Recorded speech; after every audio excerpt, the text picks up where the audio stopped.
Hi friends, आज की इस वीडियो में मैं आपको बताऊंगा कि अगर आपकी किसान सम्मान निधि आ रही है और किसी कारणवश इस बार आपकी सम्मान निधि नहीं आई है तो उस केस में आपको क्या करना होगा।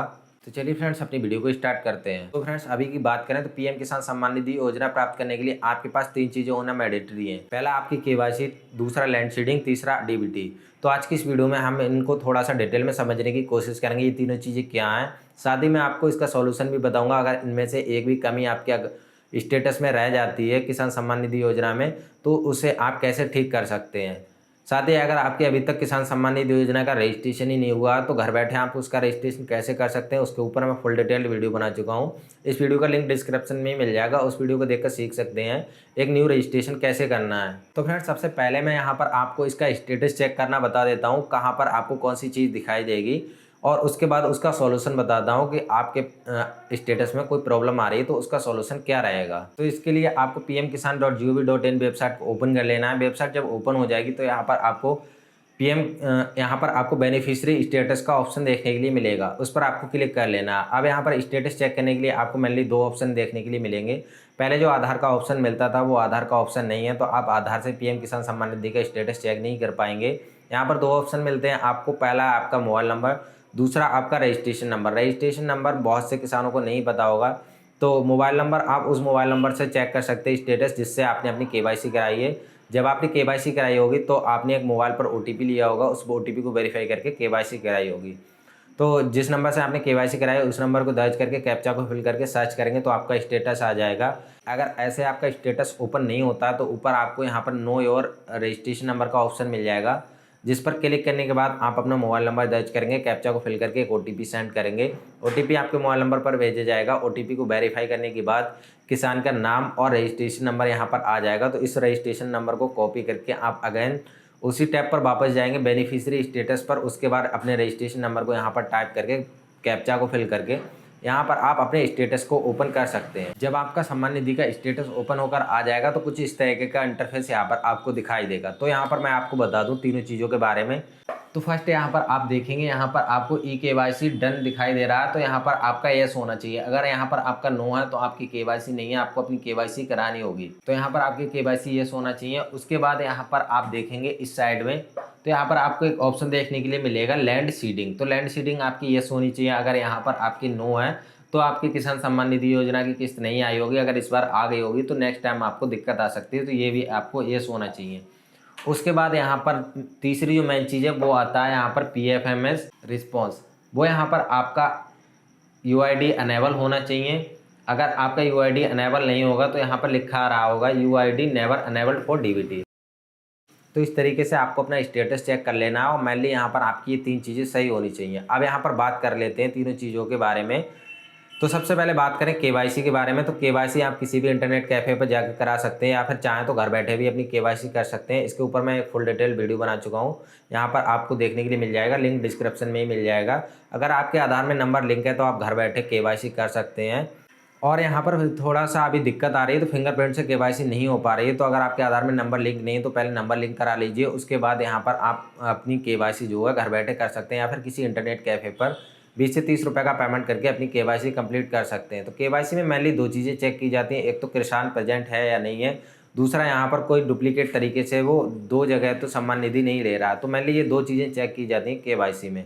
अब बात करते हैं यहाँ पर लैंड सीडिंग की। तो लैंड सीडिंग अगर यहाँ पर नो आ रहा है तो आप उसे अपने आप सही नहीं कर पाएंगे। इसके लिए आपको लेखपाल से मिलना पड़ेगा। जो भी आपके एरिया और हल्के का लेखपाल लगता है उनसे आप ये स्टेटस, साथ ही अपनी जो खतौनी है उसे निकाल कर उनसे मिल सकते हैं और यहाँ पर अपना जो लैंड सीडिंग के बारे में उन्हें बता सकते हैं। मेनली जो लेखपाल थे उन्होंने सबकी ज़मीन का वेरिफिकेशन करके लैंड सीडिंग यस कर दी है, लेकिन किसी का यहाँ पर रह गया तो वहाँ पर नो आ रहा है। तो लैंड सीडिंग की बात करें तो इसमें चेक किया जाता है, जैसे आपने देखा होगा, आप जो कोई खतौनी वगैरह डाउनलोड करते हैं तो उसमें 1 2 3 4 कई बार तो 10-10 खातेदार होते हैं।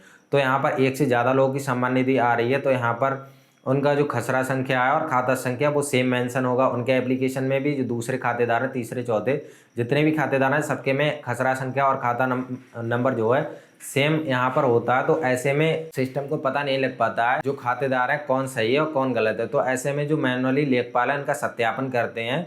सत्यापन जब कर देते हैं तो यहाँ पर लैंड सीडिंग यस आ जाता है। तो इसमें आपका मेनली ज़मीन का वेरिफिकेशन किया जाता है लैंड सीडिंग में। तो आपका अगर लैंड सीडिंग नो है तो आपको लेखपाल से मिलना पड़ेगा लैंड सीडिंग यस कराने के लिए।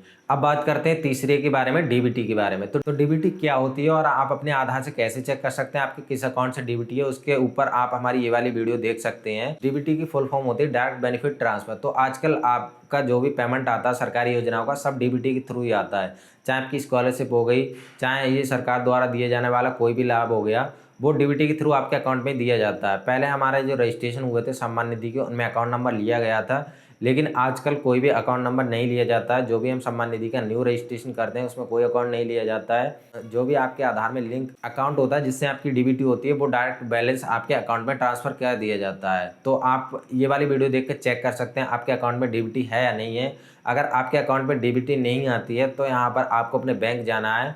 बैंक जाकर आप डायरेक्टली उनसे कांटेक्ट कर सकते हैं और उनसे अपना डीबीटी करने के लिए बोल सकते हैं। तो यहाँ पर कई बार आप बैंक में चक्कर काटते रहते हैं, लेकिन आप बैंक वाले उसकी डीबीटी नहीं करते हैं। जो किसान वगैरह है उन्हें बातें पढ़ा देते हैं, लेकिन उनकी डीबीटी नहीं करते हैं। तो इसका एक सिंपल सा सॉल्यूशन बताऊँ तो आप किसी भी पेमेंट बैंक में अपना एक अकाउंट ओपन करवा लीजिए डीबीटी के साथ। इसमें मान लीजिए जैसे पोस्ट पेमेंट बैंक हो गया हमारा, एयरटेल पेमेंट बैंक हो गया, फिनो पेमेंट हो गया, ये जो पेमेंट बैंक हैं इनसे directly hand to hand DBT हो जाती है। तो जैसे ही आप डीबीटी एनेबल्ड करेंगे, आपकी पहले किसी भी खाते में सम्मान निधि की किस्त जा रही हो, जैसे ही आप कोई भी न्यू अकाउंट खुलवाकर उसमें डीबीटी कराएंगे तो डायरेक्टली आपका जो बेनिफिशियरी का पैसा है वो डायरेक्ट आपके उस अकाउंट में आने लगेगा जिससे आपने डीबीटी कराई है। तो पहले आप अपनी बैंक जाइए, वहाँ से डीबीटी करने के लिए बोलिए। अगर वो डीबीटी नहीं करते हैं तो जैसे मैंने आपको बताया, एयरटेल पेमेंट बैंक हो गया, फिनो पेमेंट बैंक हो गया, इंडिया पोस्ट पेमेंट बैंक हो गया, इन पेमेंट बैंक में आप अपना अकाउंट ओपन करा सकते हैं। 100 से 200 रुपये में आपका अकाउंट ओपन हो जाएगा और उनसे डायरेक्ट डीबीटी करा सकते हैं।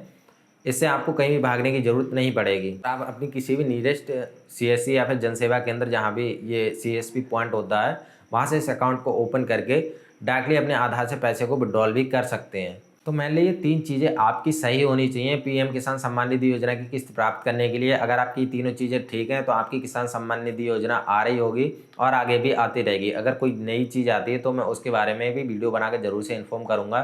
फिलहाल ये 3 चीज़ें आपकी सही होनी चाहिए, ई-केवाईसी होनी चाहिए, आपकी लैंड सीडिंग और डीबीटी होनी चाहिए, तो आपकी किसान सम्मान निधि योजना आ रही होगी।